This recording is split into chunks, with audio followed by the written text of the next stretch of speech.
நம்ம இன்றைக்கி என்ன பார்க்க போகிறோம்னா ரிவைஸ்டு ஆனுவல் பிளானர் பற்றி தான் பார்க்க போகிறோம். நேற்று வந்து நம்மக்கிட்ட சரியான நெட் இல்லை, அதனால தான் வீடியோஸ் போட முடியல.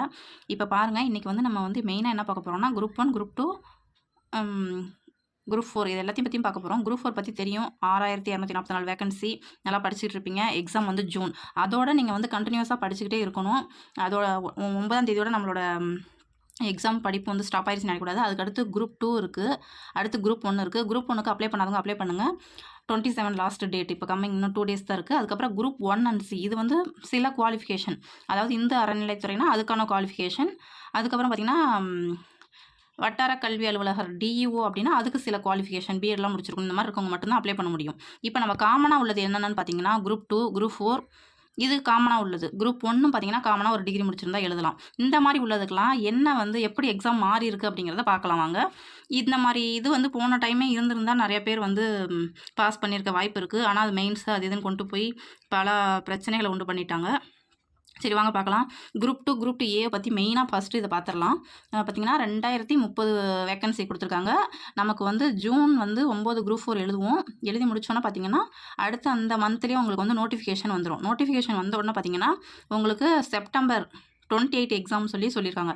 இது பார்த்திங்கன்னா உங்களுக்கு ப்ளிம்ஸ் வந்து குரூப் 2க்கும் 2ஏவுக்கும் காமனாக தான் நடக்கும். ஆனால் மெயின்ஸுன்னு பார்க்கும்போது இதுக்கு தனியாக போக போகுது, குரூப் 2ஏவுக்கு தனியாகவும் குரூப் 2க்கு தனியாக போக போகுது. அந்த குரூப் 2க்கு வந்து எப்படின்னா எப்பவும் போல் தியரிலாம் எழுதி நம்ம மெயின்ஸ் எழுதணும். ஆனால் குரூப் 2ஏவுக்கு தான் இம்பார்ட்டனாக என்ன சொல்லியிருக்காங்கிறத நம்ம வாங்க பார்க்கலாம். வீடியோ ஸ்கிப் பண்ணாமல் பாருங்கள்.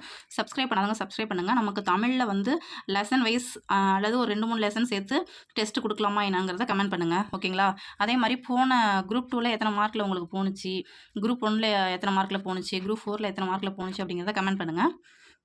சரி வாங்க பார்க்கலாம். ஆனுவல் பிளானர்லி எக்ஸாமும் எப்படிங்கிறத கொடுத்துருக்காங்க. உங்களுக்கு குரூப் 1 அண்ட் பி இந்த மாதிரி உள்ள எக்ஸாம்ஸ்க்கெலாம் பார்த்தீங்கன்னா உங்களுக்கு ஜென்ரல் ஸ்டடீஸும் ஆப்டிடியூட் அண்ட் மென்டல் அபிலிட்டியும் பார்த்தீங்கன்னா ஃபஸ்ட்டு வச்சுருவாங்க. அதாவது இது வந்து குவாலிஃபைங் மட்டும்தான், ஓகேங்களா? இந்த 2 எக்ஸாமுக்கும் குவாலிஃபைங். அதில் வந்து நீங்கள் அதிகபட்ச மார்க் எடுத்திருந்தீங்கன்னா உங்களுக்கு 1:20ங்கிற படி எடுப்பாங்க. 1:50 படி முன்னெல்லாம் எடுத்துகிட்டு இருந்தாங்க. அந்த மாதிரி வச்சுருந்துருக்கலாம், இப்போ மாற்றிட்டாங்க. அதே மாதிரி மேக்ஸ் மின் 50 கொஷின் இருந்துச்சு, இப்போ 25 மாற்றிருக்காங்க.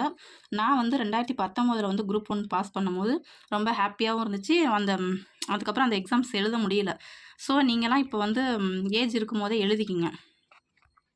அதுக்கப்புறம் பார்த்தீங்கன்னா குரூப் 1 வந்து உங்களுக்கு ஃபஸ்ட்டு ப்ளிம்ஸ் முடிஞ்சிருது. அடுத்து மெயின்ஸ் வாங்கும்போது நீங்கள் பேப்பர் 1, பேப்பர் 2, பேப்பர் 3லாம் எழுதணும். தமிழ் எலிஜிபிலிட்டி டெஸ்ட் மட்டும் வைப்பாங்க. இது எல்லாமே பார்த்தீங்கன்னா டிஸ்கிரிப்ட் டைப்பில் தான் இருக்கும். தமிழ் மட்டும் குவாலிஃபைங், மித்ததெல்லாம் ஸ்கோரிங். இது முடிஞ்சிச்சு குரூப் 1 பற்றி. அடுத்து குரூப் 2 தான் நமக்கு ரொம்ப ரொம்ப முக்கியம். பாருங்கள், நான் கலரில் கொடுத்துருக்கேன் பாருங்கள்.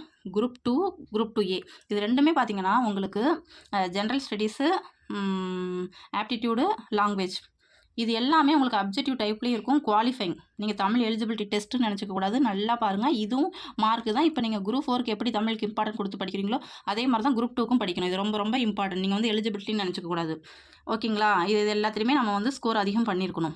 இதில் வந்து நீங்கள் செலக்ட் ஆனதுக்கு அப்புறம் தான் உங்களுக்கு குரூப் 2ஏவாக இருந்துச்சுன்னா அடுத்து வைக்கும் போது தமிழ் எலிஜிபிலிட்டி டெஸ்ட்னு வைக்கிறாங்க. அதுவும் டிஸ்கிரிப்டிவ் டைப்பில், ஓகேங்களா?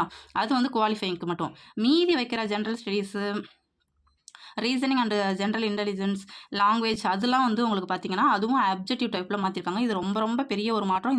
இந்த மாதிரி வரணும்னு சொல்லி நிறைய பேர் எதிர்பார்த்துட்டு இருந்தாங்க. இது எல்லாமே பார்த்தீங்கன்னா உங்களுக்கு ஸ்கோரிங். அப்போ வந்து கொஷின் லெவல் வந்து உங்களுக்கு டஃப் கொடுப்பாங்க. ஏன்னா ப்ரிலிமினரியை விட உங்களுக்கு மெயின்ஸுங்கும் போது கொஷின் வந்து வடிகட்ட பார்க்கறதுனால டஃப் கொடுப்பாங்க. ஸோ நம்ம நல்லா வந்து படிக்கணும்.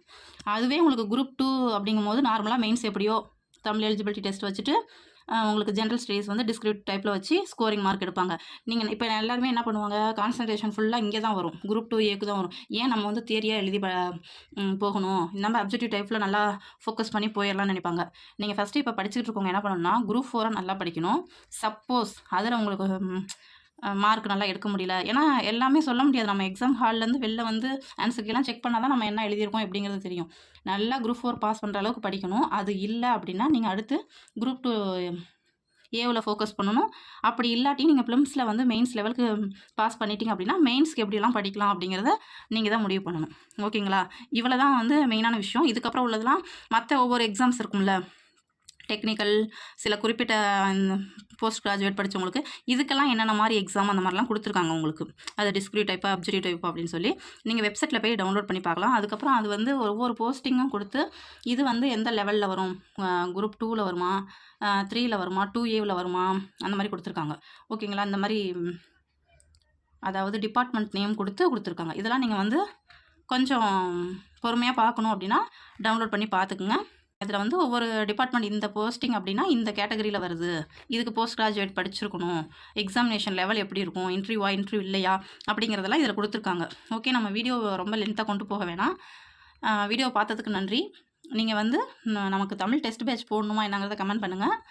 லாஸ்ட் டைம் எவ்வளோ மார்க்கில் உங்களுக்கு இந்த போஸ்டிங் போணுச்சு அப்படின்னு குரூப் 4ஆக இருந்தாலும் சரி, குரூப் 2ஆக இருந்தாலும் சரி, குரூப் 1ஆக இருந்தாலும் சரி, உங்களுக்கு எவ்வளோ மார்க்கில் போச்சுங்கிறத கமெண்ட் பண்ணுங்கள். நம்ம வீடியோ பிடிச்சிருந்தா லைக் பண்ணுங்கள்.